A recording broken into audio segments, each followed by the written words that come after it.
Shafarevich foi um brilhante matemático russo que deu importantes contribuições para a teoria dos números algébricos, para a geometria algébrica e a geometria aritmética.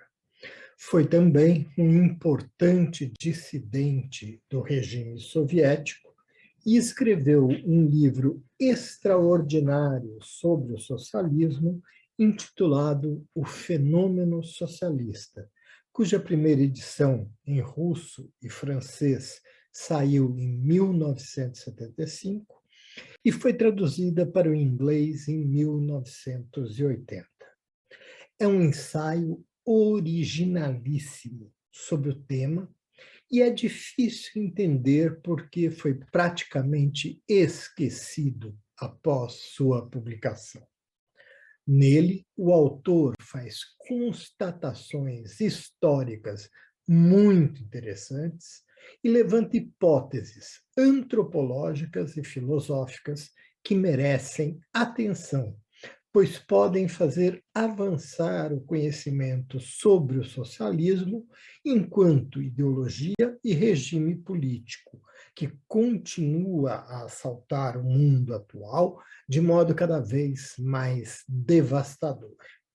Neste vídeo, pretendo fazer um levantamento dos aspectos mais importantes do livro de Shafarevich, nunca traduzido para o português.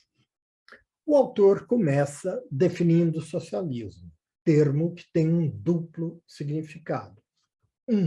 Uma doutrina que visa a transformação do mundo, exemplo, o marxismo.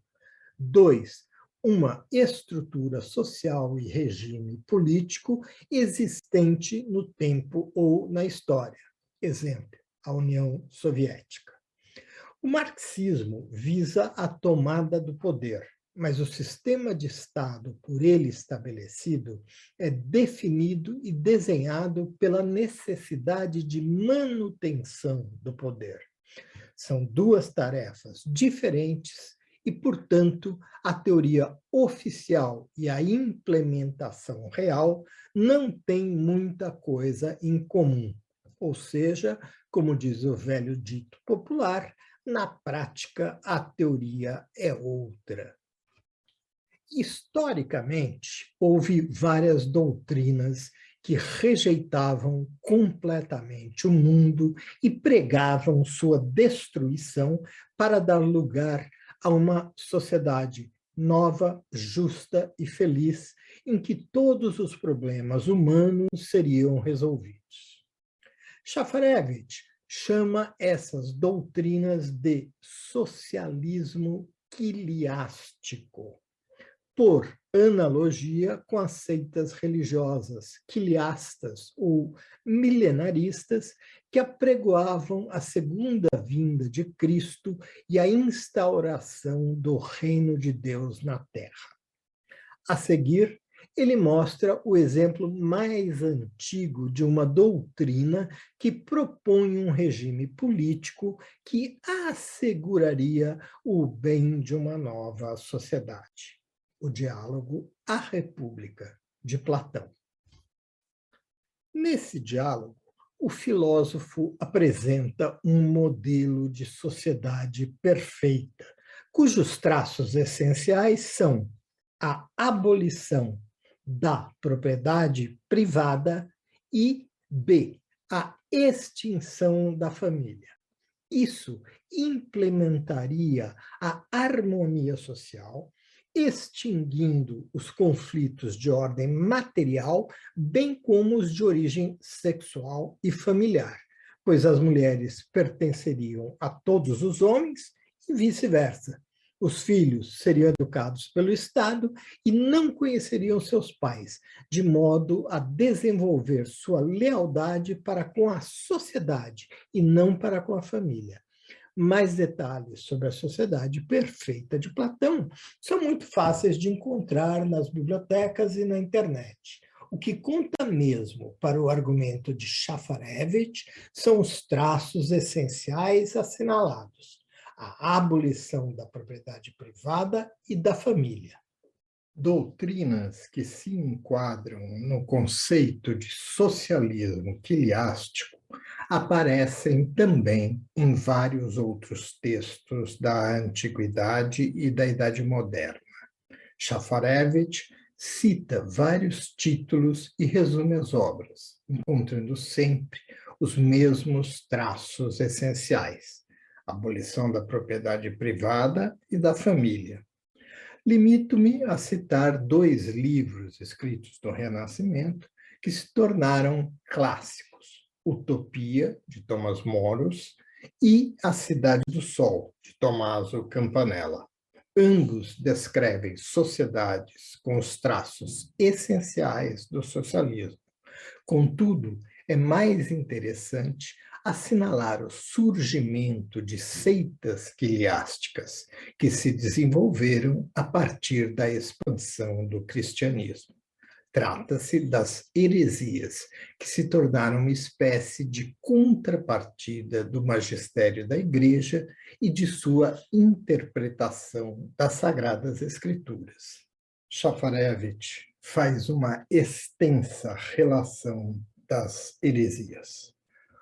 O nicolaísmo no século I de nossa era, o carpocracianismo no século II, várias seitas gnósticas ou maniqueístas nos séculos III, IV e V depois de Cristo. As heresias acrescentarão à abolição da propriedade da família um outro traço que se colocará entre os fundamentos do socialismo quiliástico a partir de então: o ódio à Igreja Católica, que, com o passar do tempo, se transformará em ódio à religião e, particularmente, ao cristianismo. É preciso esclarecer que estou resumindo o livro de Shafarevich para apresentar seus argumentos. Não estou me detendo na exposição dos fatos históricos que fundamentam sua argumentação.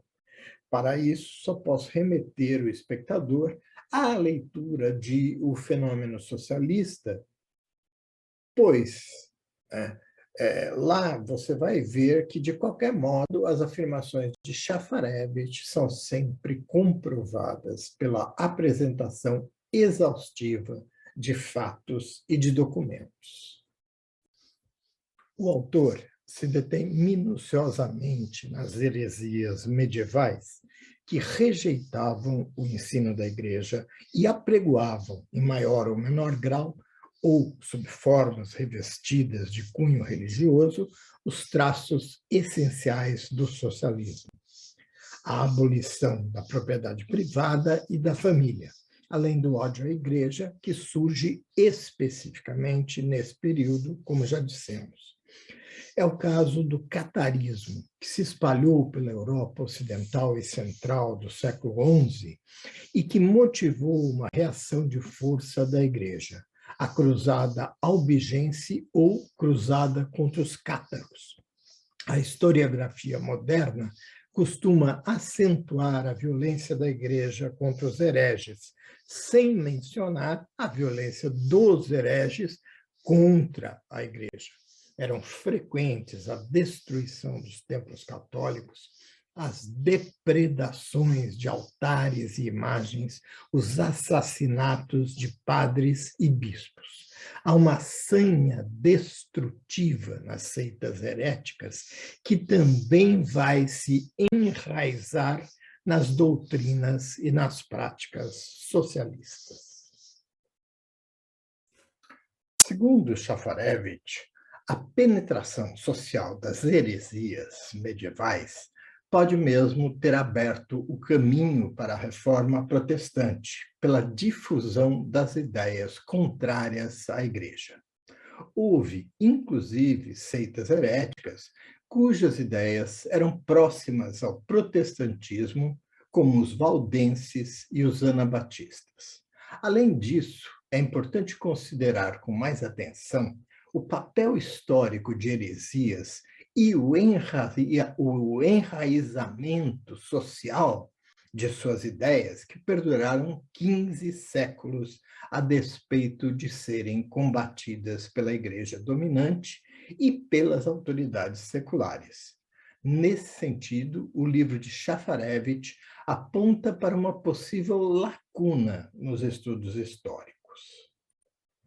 As heresias retiraram o socialismo quileástico do âmbito das ideias e o trouxeram para a prática.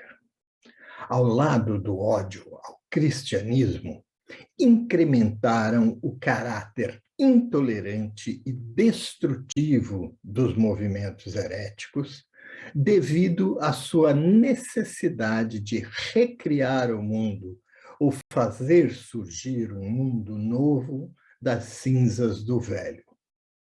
Com isso, instituíram ainda a ideia de separação entre os eleitos, que seriam os heréticos, e os condenados, que seriam todos os outros. Os condenados, que eram vistos como inimigo e que precisavam ser eliminados, ou seja, algo que conhecemos muito bem nos dias de hoje, o nós contra eles. Finalmente, as ideias socialistas heréticas se mesclaram com a ideia de história universal, segundo a perspectiva do influente místico e filósofo Joaquim de Fiori, do final do século XII. A vitória mundial do socialismo quileástico passa a ser entendida agora como uma consequência do desenvolvimento histórico. As ideias socialistas continuaram a se desenvolver nos séculos XVII e XVIII, quando surgiu uma nova literatura de caráter utópico, no sentido de ter como base a obra de Thomas Moros. Essa literatura não era, então, produzida por pregadores e andarilhos, como a do movimento precedente, as heresias, mas por filósofos e divulgadores de filosofia, com uma visão de mundo secular e racionalista, que se dirigia a um público culto, ilustrado. Chegamos ao período que se autoproclamou o Iluminismo. Nele, a ideia de transformar a velha ordem social saiu do salão dos filósofos e intelectuais e acabou ganhando as ruas de Paris, com a queda da Bastilha e o início da Revolução Francesa. Após acompanhar o desenvolvimento do socialismo quileástico da antiguidade ao final do século XVIII, no entanto, Shafarevich passa a tratar de uma nova forma de socialismo, o socialismo de Estado, que corresponde ao segundo significado do termo socialismo apresentado no início de sua reflexão. O socialismo de Estado é caracterizado por um monopólio estatal completo de todos os recursos e meios de produção, da produção agrícola e artesanal. O comércio e a economia monetária têm pouca importância aqui. A propriedade privada praticamente não existe, pois a população recebe tudo o que precisa para viver e trabalhar, como alimentos, materiais de trabalho, ferramentas e até roupas, por meio do Estado, sem que os bens distribuídos sejam transformados em propriedade privada.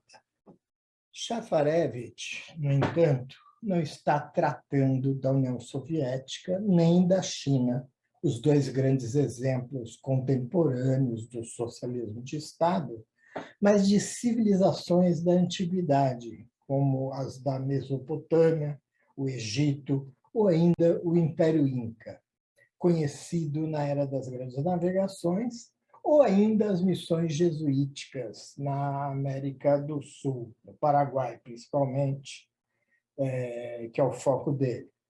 Todos se enquadram na definição que acabamos de expor resumidamente do monopólio estatal da vida. Essas civilizações compensavam o seu baixo nível tecnológico com uma perfeita organização de suas populações, de modo que os interesses privados eram submetidos ao Estado. O fundamento dessas sociedades não era, segundo Shafarevich, a tecnologia de produção, mas a tecnologia do poder sobre grandes massas populares, exercida por uma burocracia de escribas e sacerdotes que possuíam controle sobre os aspectos materiais e espirituais da vida, controle justificado pelo poder absoluto e divino do soberano. É o desenvolvimento dessa tecnologia de poder que possibilitou o surgimento dos grandes estados da antiguidade e, simultaneamente, possibilitou que o Estado desenvolvesse o monopólio de todos os recursos e da vida dos que sob ele viviam, ou seja, permitiu o surgimento do socialismo de Estado. Antes de começar a analisar os conceitos de socialismo que apresentou até aqui, Shafarevich confronta sua compreensão de socialismo com outras, das quais se destaca o marxismo, uma doutrina socialista evidentemente quiliástica, que se autoproclama baseada na ciência, não na religião. O autor, porém, deixa claro que ela nada tem de científico, a começar do fato de que o chamado socialismo não surgiu na sociedade industrial, como afirmava Marx, mas se originou muito antes, seja como ideologia, seja como regime político, conforme Shafarevich demonstrou em seu texto.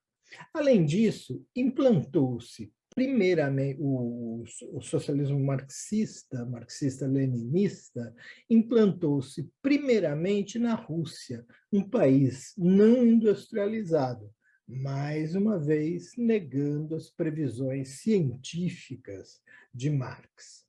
Finalmente, não se estabeleceu na Rússia a ditadura do proletariado proposta por Marx, mas a ditadura do Partido Comunista Soviético, cujo caráter monolítico se assemelha ao socialismo de Estado das civilizações da antiguidade. Vale lembrar que Lenin, não por acaso, ao modo dos antigos faraós, foi mumificado. Shafarevich passa, então, a analisar as relações entre o socialismo quiliástico e o de Estado. Primeiramente, considera que as doutrinas quiliásticas surgiram milhares de anos depois dos Estados socialistas. Desse modo, ou depois do socialismo de Estado, para seguir à risca a terminologia dele, né?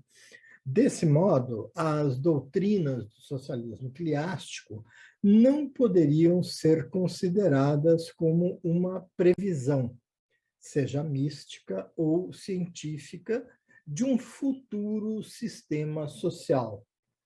Antes, elas seriam, né, as propostas quiliásticas, seriam muito mais semelhantes a uma reação, ou seja, ao desejo humano de retornar a uma condição arcaica.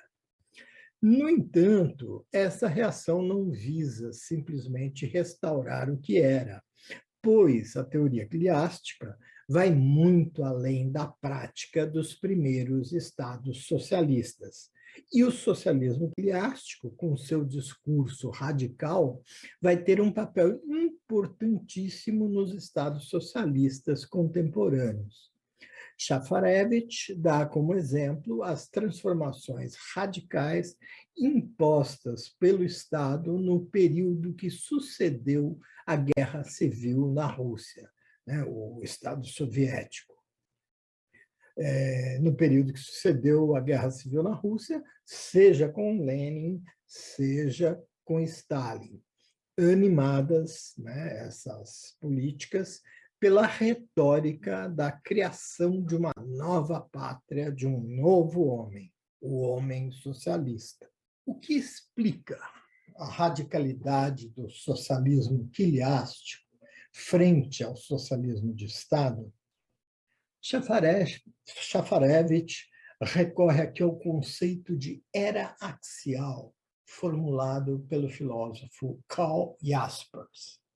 A era axial compreende as profundas mudanças antropológicas ocorridas no primeiro milênio antes de Cristo.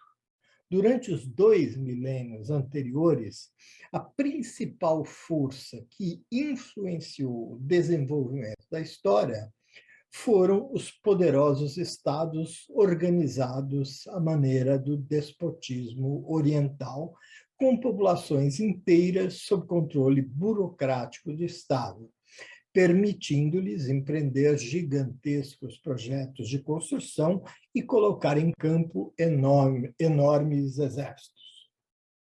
Contudo, após um longo intervalo, no primeiro milênio antes de Cristo, outras forças espirituais começaram a ter uma influência decisiva no curso da história. Da Grécia à China, surgiram ensinamentos que eram dirigidos à alma de cada homem, afirmando a responsabilidade do homem individual perante a razão, perante a consciência ou então perante os poderes superiores. Eram eles a filosofia grega, a pregação dos profetas israelitas, o budismo e o confucionismo. Não é a máquina de Estado onipotente que se afirma ser a força capaz de determinar o destino da humanidade, mas a personalidade humana, um déspota divino, perante o qual o homem só pode se curvar e obedecer, perde sua posição de criador da história. Papel semelhante é agora desempenhado pelo professor, pelo mestre, que exorta as pessoas a acreditarem em sua mensagem e a seguirem seu exemplo. Nos círculos culturais mediterrâneos, o tempo axial, a era axial, foi expresso em 2 fenômenos básicos. O chamado milagre grego, corporificado na filosofia de Sócrates, Platão e Aristóteles, e na ascensão do cristianismo. Esses 2 fenômenos estão muito próximos no tempo indicado por Shafarevich como os pontos de partida do socialismo quileástico. A utopia socialista de Platão e as seitas gnósticas originais que apareceram já no primeiro século depois de Cristo. É razoável sugerir, portanto, que temos aqui uma relação causal, isto é, o socialismo quileástico, tópico de Platão, Moros, Campanella, Fourier, talvez possa ser visto como uma reação à visão de mundo elaborada na cultura grega, enquanto o socialismo revolucionário e escatológico das heresias gnósticas e medievais pode ser uma reação ao aparecimento do cristianismo. Os estados socialistas modernos diferem dos da antiguidade pelo fato de se empenharem em controlar seus cidadãos, não apenas em termos econômicos, mas também sociais e intelectuais.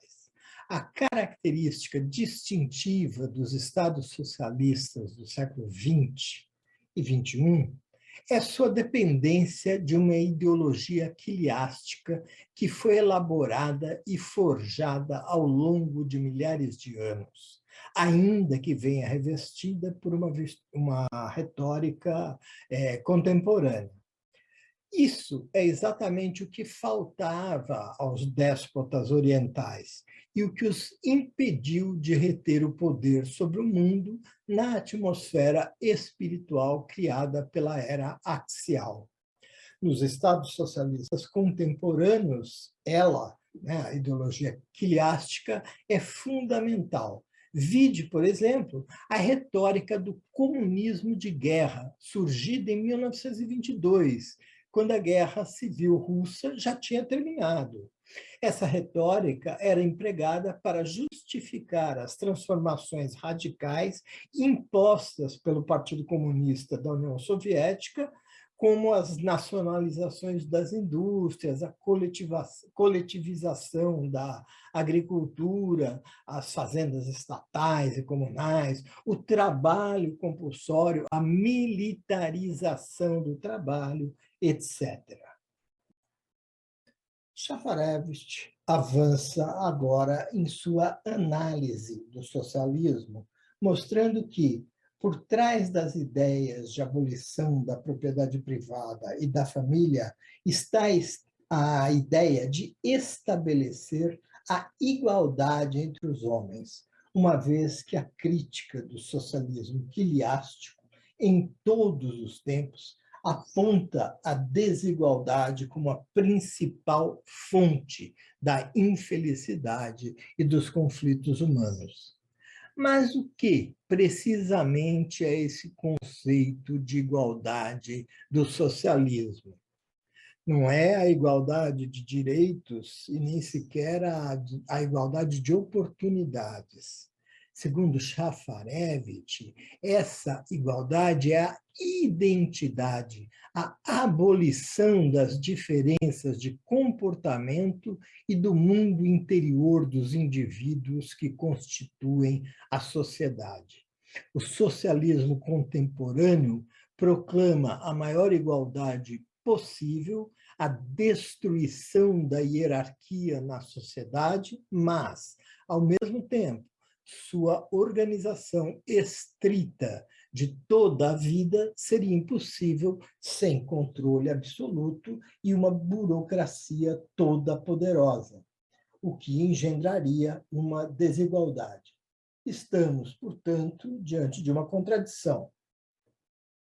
A contradição desaparece, no entanto, se notarmos que os termos igualdade e desigualdade são entendidos de duas maneiras diferentes.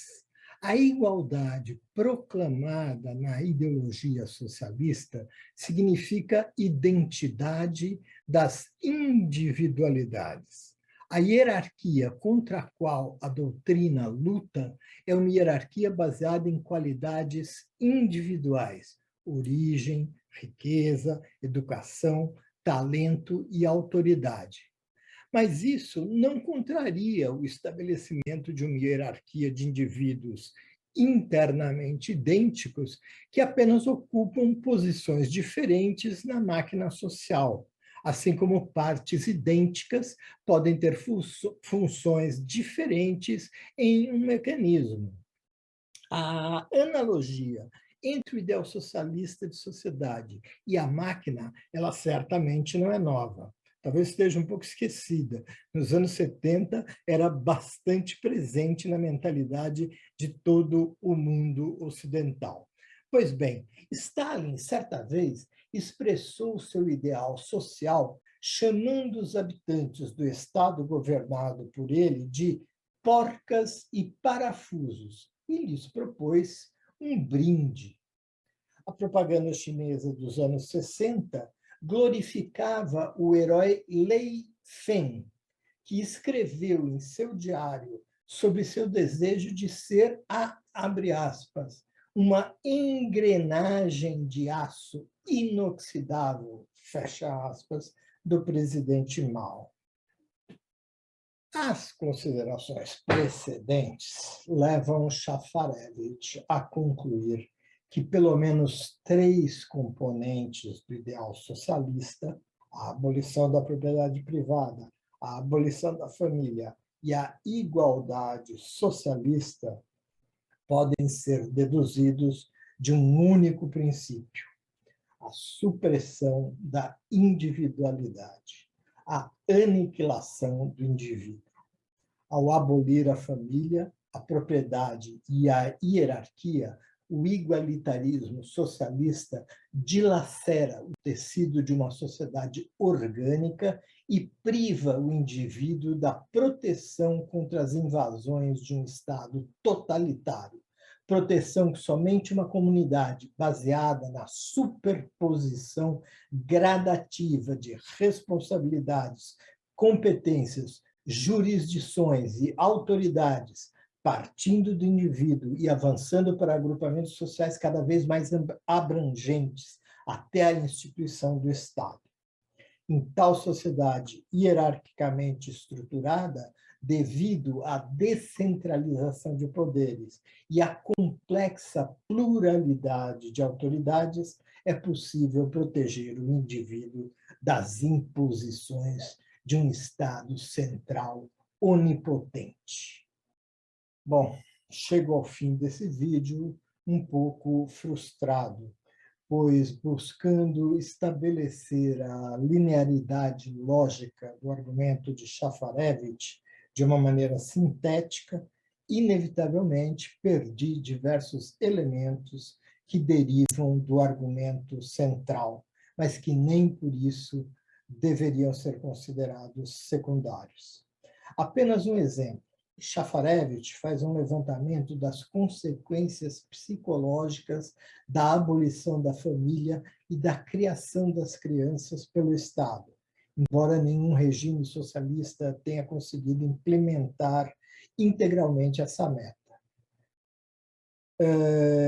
As experiências que ele levanta têm consequências devastadoras que precisam ser conhecidas, especialmente no momento em que a guerra cultural ataca especificamente a família, visando a sua extinção. Espero futuramente poder retornar a esses pontos de um fenômeno socialista, cuja leitura volto a recomendar, pois se trata de uma obra essencial nessa época em que o socialismo, travestido de globalismo e progressismo, parece estar, de fato, avançando na conquista de suas metas. Gostou do vídeo? Não esqueça, dê o seu like, assine o canal, toque o sininho.